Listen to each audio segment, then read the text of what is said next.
Hi, I'm Dr. Johnny. Thanks for joining me today. I'm talking Fraxel. A lot of people are interested in getting clear skin, getting tighter skin, and they wonder about Fraxels. We talked about IPL, did a video on that, Ulthera skin tightening, radio frequency versus high frequency ultrasound.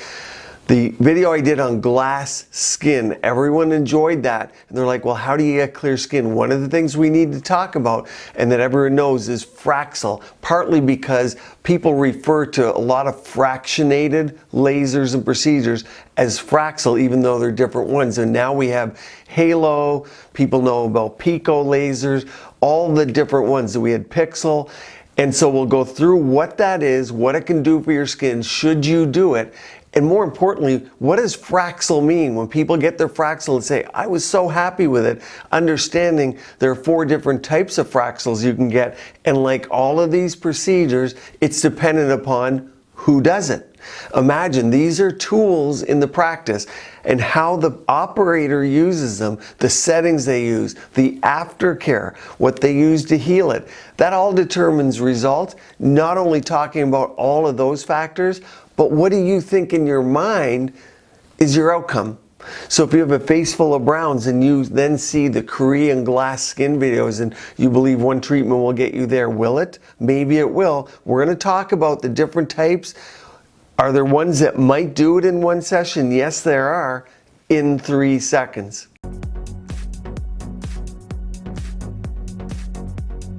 So Fraxel means different things to different people. And you'll hear online, I love Fraxel. I had great results. And just like with the Ulthera, you'll hear, I didn't like it at all. I didn't get great results.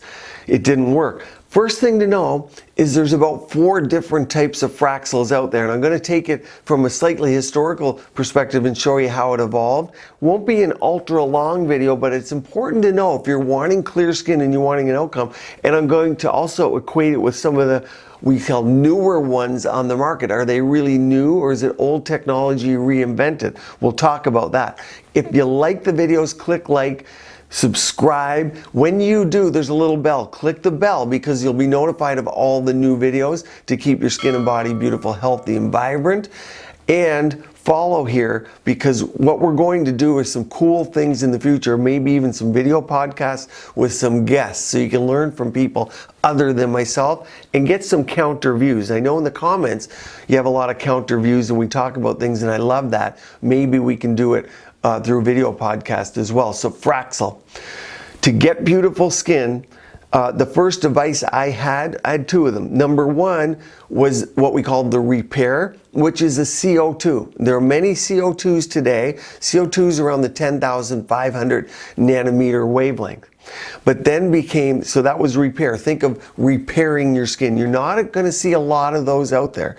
The one most people know about is Restore, and that was a 1550 wavelength. And they all have this roller technology. But when you think about the technology and people, it was one of the first that people thought about when they think about Fraxel, think about fractionated. We're treating a fraction of the skin. And back to the CO2, we used to do ablative CO2s where all the skin would come off the face. It wasn't fractionated, and we'll watch it here. You can see on this animation, it's putting down columns of energy. Now that energy can be light, it can be radio frequency. I talk about that in plasma glow, in VFR. It's ablative technology and your RF microneedling devices that many people love. But what it means is we're putting down columns. We're not treating the whole layer of skin. If we leave layers of skin untreated in between treated, what we found is there's quicker healing, less side effects like post-inflammatory hyperpigmentation, irregularities, and burns. Plus, people don't have the downtime that they may have had historically to heal from these full ablative procedures. So that's where you're going to know Fraxel, fractionated treatments. It was one of the first. There were several. So the first device I had was a CO2. We're not going to talk about that much. You know there's different CO2s. DOT is a real good one. A lot of the components of that are made in Italy. It has SmartSide technology. Though there are newer upgrades than the roller one, you just don't see a lot of CO2s or repairs. The Fraxel Restore, we'll go to that one, 2007 or so, it probably came out in 2005, 6, 2007, I started using it mainly. It is still a 1550 wavelength, so that was a little deeper penetrating. It was good for collagen production, helped a little bit with wrinkles, but the surface of the skin is where that did really well, and it gave you the surface that creates glow from light reflection because it took care of little acne scars. As we age, we get little imperfections on the skin, and therefore we don't reflect light like we used to, like the youth do. And they just build up over time, from a blackhead, from a pore, from an old scar, different things. And if we can flatten the skin and make the surface ultra smooth, we then get a nice result. So that was the 1550. What was the problem with that one? It didn't get browns very well, and people came in and they didn't like it because they would still have brown spots, and they'd be like, well, it gave me some glow, I think it helped, but I still got that brown spot. Brown spots will drive reps of the laser companies and physicians and providers crazy, because people might just want one gone, but they got a million. So that's what happened. So what happened now, we have the dual. The dual came along, 1550 and 1927. The 1927 component is also important because it gets the browns, which the 1550, the non-dual Fraxel didn't get. So when people say they had Fraxel, you don't know what they had. Fast forward today and you have a halo, which has wavelengths near the dual. So an ablative and a non-ablative component, if you will. So the dual lasers are very common, and people love their halo, but understand this isn't a reinvention of the wheel. Many of these things, including CO2, we were doing in the early 2000s. Marketing takes over, you come up with fancy names, Pixel, Fraxel, you have the Halo, you have Agnes, you have all these different names, the Pearl, all these different ones, and people get excited, but understand the technology, and then we got to go to the user. So when the user knows how to use that device and those wavelengths, I think in most cases with decent technology, we have a lot of good technology now, choosing the patient, setting the expectations, understanding what the patient wants the outcome to be, and doing enough of these treatments and combinations. You combine these with microneedling, you combine them with PRF, you combine them with Plasmasculpt, now you have a rejuvenation. In and of itself, you're not going to get rid of wrinkles and lines, say with the Fraxel Restore versus the repair, because the CO2 is going to go after, when you get deeper, when you get more downtime, now you can go after lines.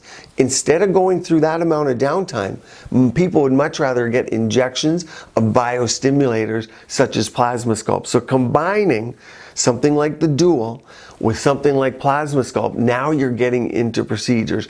You might say fillers. I did a whole video on what are the type of fillers, biostimulators versus fillers versus long-term and permanent facial fillers and implants. But you have to combine them to get overall facial rejuvenation, and then understand you're not just going to treat one area of the face, it's the whole face with biostimulators and with laser type of products. One important distinction, understand with these lasers, that's light sources. A lot of people are going to get confused with RF microneedling, because a lot of you people ask me about RF microneedling, which is electrical energy. Just to confuse you a little bit more, there's electrical energy which isn't laser. A lot of clinics have now started doing this over treatments like Fraxel and Halo, because you can, while with these you can treat all skin types with, say, the 1550, 1927 wavelengths. They do see color to an extent. However, when you talk RF, radio frequency, it doesn't see color. It's electrical energy, so it can be safer in darker skin types, and we don't have to worry about prior sun exposure as much. Both of these procedures you have to worry about post-care procedure, following them properly, and post-procedure sun, probably one of the worst things, and pollution, makeup, bad makeup, dirty face mask, now that we're wearing face masks, all those things will decrease the result because you have somewhat open wounds or channels in the skin. On the Fraxel, so to recap, we got the CO2s. There's one more to add, so don't go away. We got the CO2s, we got the 1550, then we got the dual, the 1550, 1927. A company would then sit there and go, well, guess what? We're missing a segment of the market because these are a little aggressive. They come up with another Fraxel, which is a slightly lower wavelength in the 1400s, and it has less downtime. So the Clear and Brilliant, or the Premia, which is for laser hair removal, but the Clear and Brilliant is kind of like your mini Fraxel, your baby Fraxel, where you're not going to get that much downtime. You're going to get a nice glow. It's a quick pick-me-up. You can do it a couple days before an event, whereas the other ones you can't. So yet to give you another choice, if someone said I had a Fraxel, they could mean Clear and Brilliant. It's by the same company. Thermage is also by the same company, but again, it's not light, it's radio frequency to tighten the skin. So you can combine these in different ways, and I know it gets confusing. The key is allowing your provider to add what they believe is going to be the best combination for your result, and understanding a lot of these things are $1,000 to $3,000 treatments, so you can easily spend $10,000 on a combination of these. That's the going rate to keep your skin and body vibrant. A lot of people, for maintenance, want to look like the stars. What do? They're doing this all the time. So that gives you a little information on the Fraxel and the Clear and Brilliant. Let's talk quickly. Pain control. The two best are topical anesthetic before. That will work with these type of lasers to a good extent. Some people use a combination of Vicodin and something like a Valium. And then cooling. A lot of people underestimate cooling because these produce a lot of heat. And I've had them done, and when you walk out, you just feel like you're burning up. And so the cooling really feels nice afterwards. I don't want to confuse people on so many levels. Understanding the wavelengths is maybe not so important to you, but I wanted to get a point across the point that when people tell you they liked or didn't like a procedure, doesn't mean it's actually the device. It can be the provider, the post-care. There are many options and combinations. It's why it's important to have a really good provider that advises you, that does this on a regular basis in different skin types to suit yours. And most importantly, what you are expecting, your mentation. What do you want to get out of it? Because none of these might be right for you. But if you do certainly want to have glass skin, that beautiful skin, and wake up, not makeup, you might consider something like these type of laser procedures to give you beautiful skin. So let me know in the comments, have you had them? What do you want to see coming up? Was this helpful? Keep tuned here, subscribe, keep your skin and body beautiful, healthy, and vibrant.